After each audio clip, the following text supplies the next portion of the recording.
The HOA president showed up at my ranch with deputies and tried to have me arrested on my own land. In her claim, she actually said, "Our bylaws outrank your deed." Little did she know, I built the software her entire organization runs on, so I froze every single account she controlled. But let me start from the beginning. My name is Mark Thomas, and my problems usually come in two flavors: not enough rain or too much government. And this time, it was a little of both, wrapped up in a bright red pantsuit and screaming at my fence.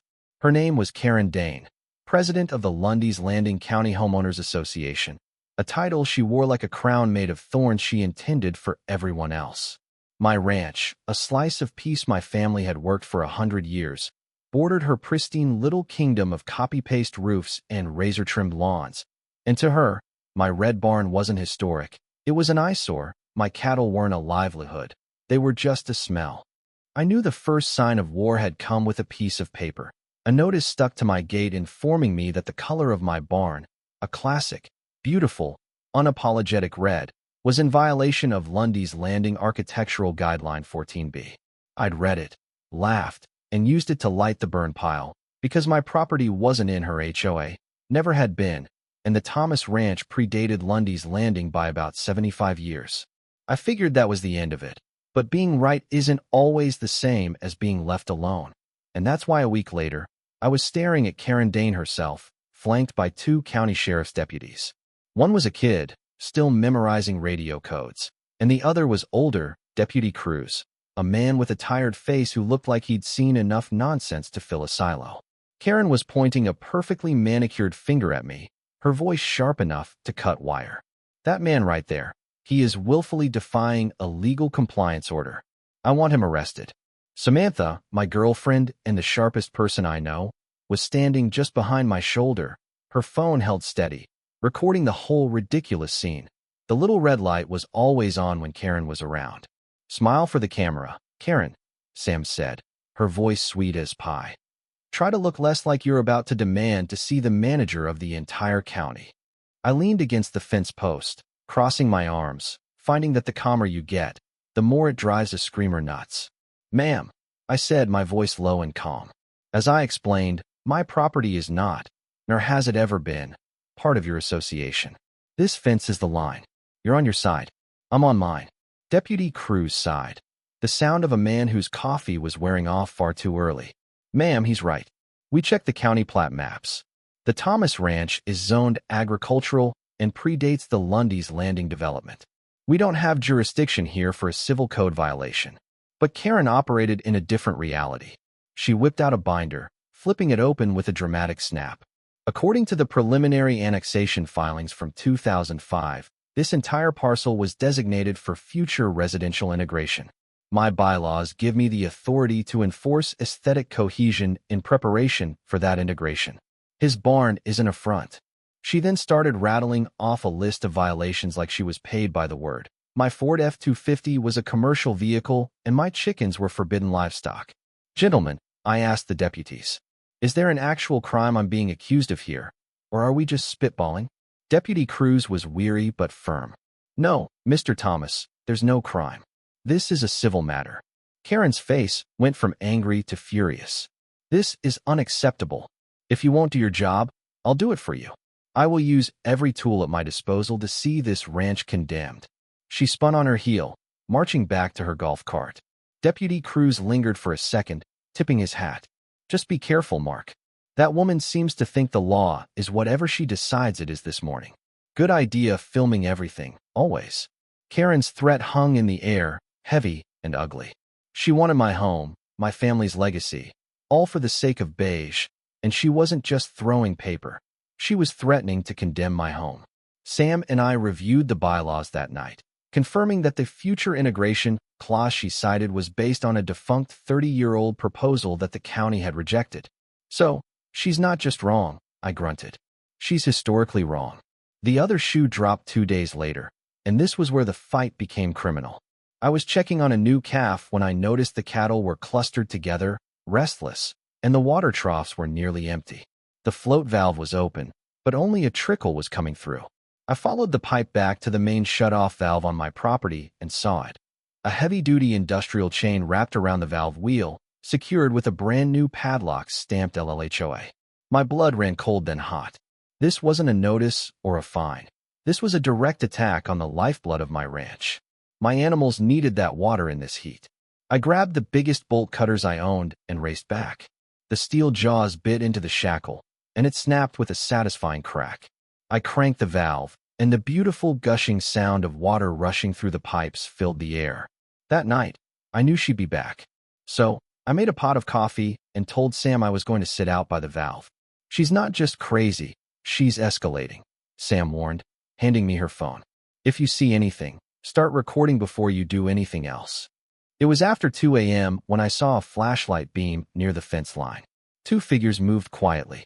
It was Karen, and she'd brought a big, beefy goon with her, carrying a new chain and lock, and something else, a hickory axe handle. They reached the valve housing. I knew it, Karen hissed, shining her light on the broken lock.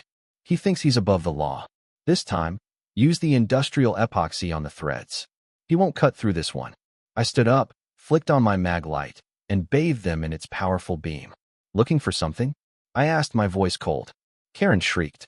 The big guy spun around, dropping the chain, holding up the axe handle.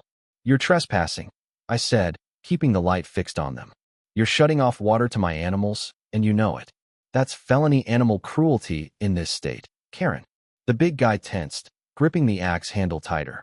He half swung, the handle ringing off the pipe. Stay back, he grunted.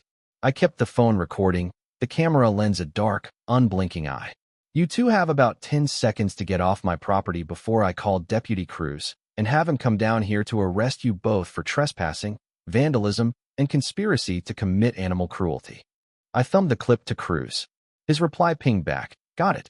Logging menacing with a tool and trespass. Keep filming. Karen hesitated. A screaming match in daylight was one thing. A clandestine middle-of-the-night sabotage mission caught on camera was something else entirely. We're leaving, she snapped. They scrambled back toward the fence. The fight at the water valve changed everything. We couldn't just keep playing defense. Karen's next move was psychological warfare. A sleek, white drone, the ultimate tool for the weaponized, nosy neighbor, hovering constantly above my barn, its noise driving me crazy. Sheriff Cruz said it was a gray area, but the noise was making a young filly skittish during training. That's it, I muttered, looking at the lariat coiled on my saddle. You've officially crossed the line from nuisance to hazard. A drone's just a calf that flies. Sam lifted her phone, grinning. Oh my God, you're not. Oh, I am, I said. I built my loop, judging the distance. The drone was maybe 40 feet up, holding steady. I waited for a small gust of wind and let the loop fly. It uncoiled in a perfect open circle, sailing up, settling perfectly over the body of the drone, cinching tight around its plastic arms. I yanked hard. The drone tumbled end over end, crashing into a soft patch of hay.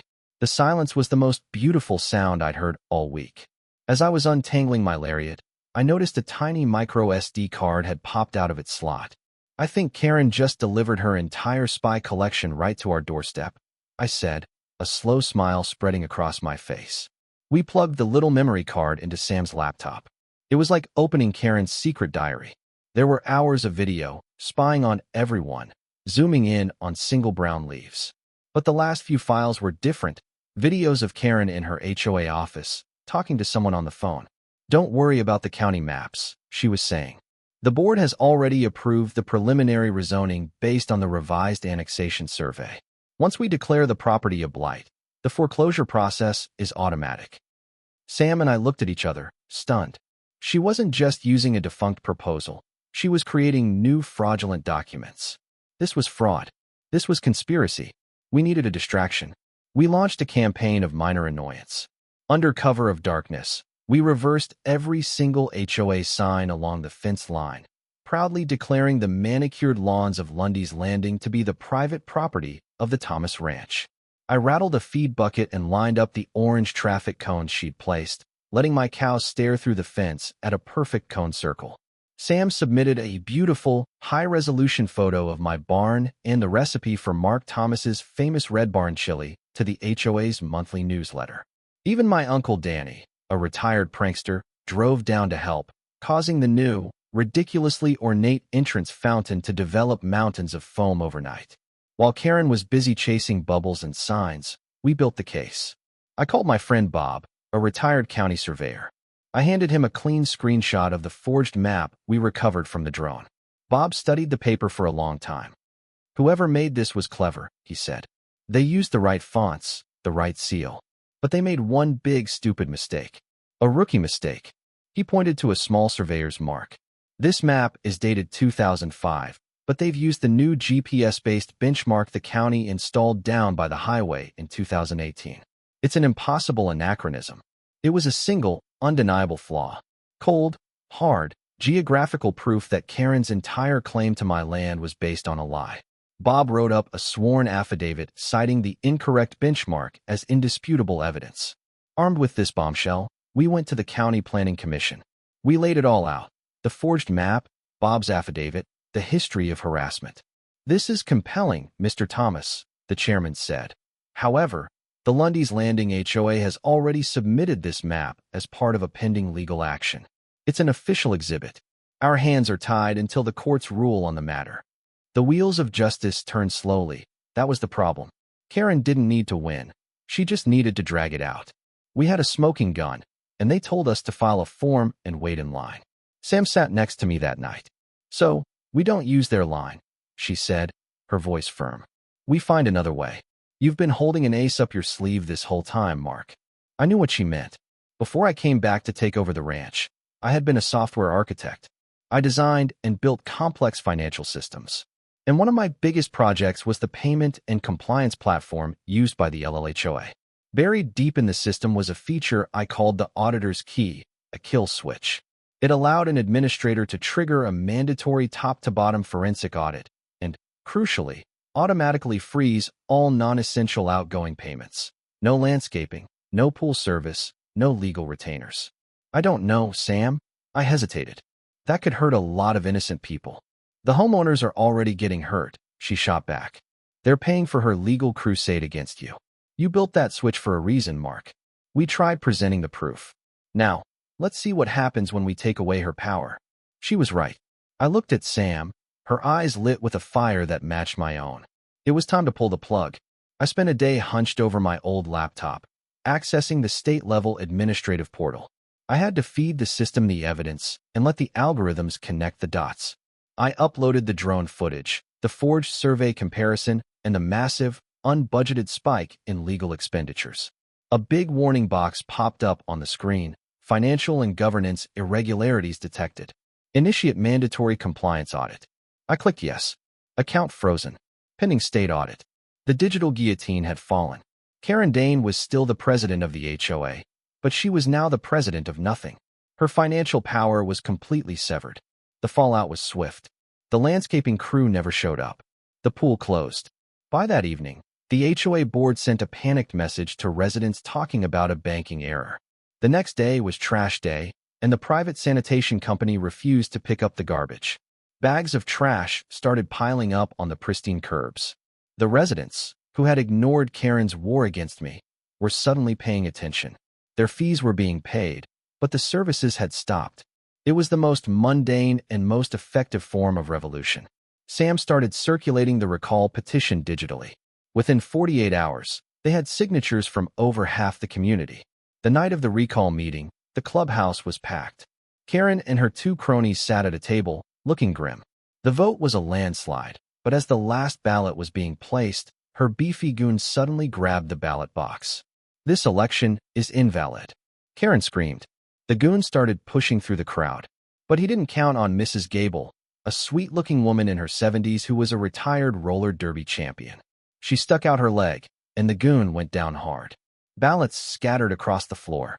In the middle of the scuffle, Karen herself was on her hands and knees, frantically stuffing handfuls of the recall ballots into her oversized purse. She was trying to literally steal the election. But she had forgotten about Samantha. Standing on a chair in the corner of the room, holding her phone high above the chaos, was my girlfriend. The little red light was on. She was getting it all, every last pathetic, criminal second of it. The video of the ballot stuffing was the nail in the coffin.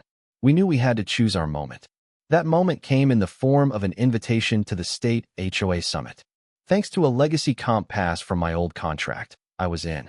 We walked into the ballroom. The topic was navigating legal challenges. Perfect. When it was my turn at the microphone, Sam, posted by the tech booth, plugged her laptop into the main projector. My name is Mark Thomas, I began. I don't have a question. I have a case study I'd like to share. My face on the giant screens was replaced by the first slide, a panoramic shot of my red barn. I kept it calm, factual, and concise. I showed them the escalation, the forged map, and then I pivoted to the money. I showed them the bank transfers, the large monthly payments made from the HOA's general fund to a shell corporation called Dane Development LLC, a P.O. box registered to Karen Dane. The president of my neighboring HOA, I said, my voice ringing through the ballroom, is not just a bully. She is a thief. She's using her position to enrich herself while waging a fraudulent legal war to seize private property. Then came the finale. And when the homeowner she was stealing from tried to hold a democratic election to recall her, this is what she did. Sam hit play. The video of Karen Dane on her knees stuffing ballots filled the screens. There were audible gasps. As the video ended, a man in a sharp suit stood up in the front row. Mr. Thomas, he said, my name is David Riley. I'm with the State Attorney General's office, HOA Division. I think you and I need to have a conversation. Game over.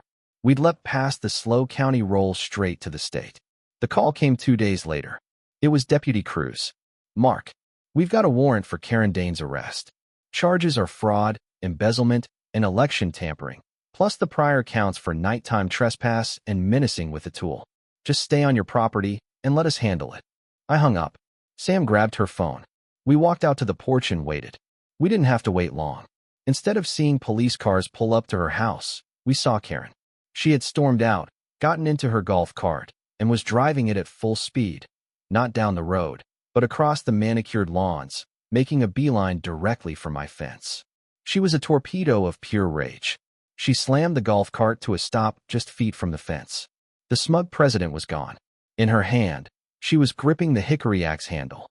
You, she screamed, her voice cracking. You did this. You ruined me. I stood my ground. No. Karen, I said, my voice calm and even. You did this to yourself. You lied. You stole. You cheated. This was always going to be the end of the road for you. She took a step toward the fence, raising the axe handle. Then I heard the sirens. Deputy Cruz pulled up. Karen Dane, he said, his voice booming with authority. Drop the axe handle now. Karen froze. She looked at the blue and red lights painting the side of her beige house. She looked at the axe handle. Her face crumbled. The rage was gone, replaced by the stark realization of her new reality. The axe handle slipped from her grasp and fell to the grass with a dull thud. They cuffed her and read her rights. The same words you hear on television, but they sounded like justice. As the cars pulled away, a deep, peaceful quiet fell over the land. Sam slipped her hand into mine. The fence was still standing. The barn was still red. Everything was exactly as it was before Karen Dane had declared war on it. And yet, everything was finally truly ours again. In the weeks after Karen's arrest, the residents voted to dissolve the HOA. They replaced it with a simple, voluntary committee. Karen took a plea: fraud, embezzlement, election tampering. We received damages, which we put right back into the place she hated most. New roof on the barn. Paint still stubbornly red.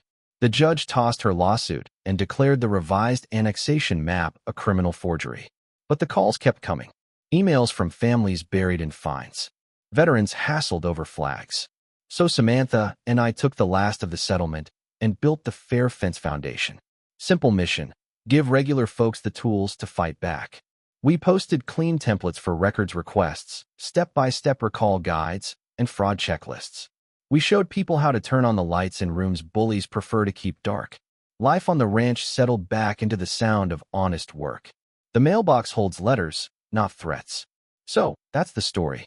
We used an axe handle, a lariat, a chili recipe, and one very well-placed kill switch to win the fight. The central conflict wasn't about a red barn. It was about the right to own your life on your own land. I want to know what you guys think. Did I go too far using the auditor's key to freeze their accounts? Was that an acceptable use of power to defeat fraud? Or should I have just waited for the slow hand of bureaucracy? Let me know your thoughts on power, corruption, and the proper color for a barn in the comments below. Like this video, and hit subscribe for more stories about fighting the good, dumb fight. Thanks for watching.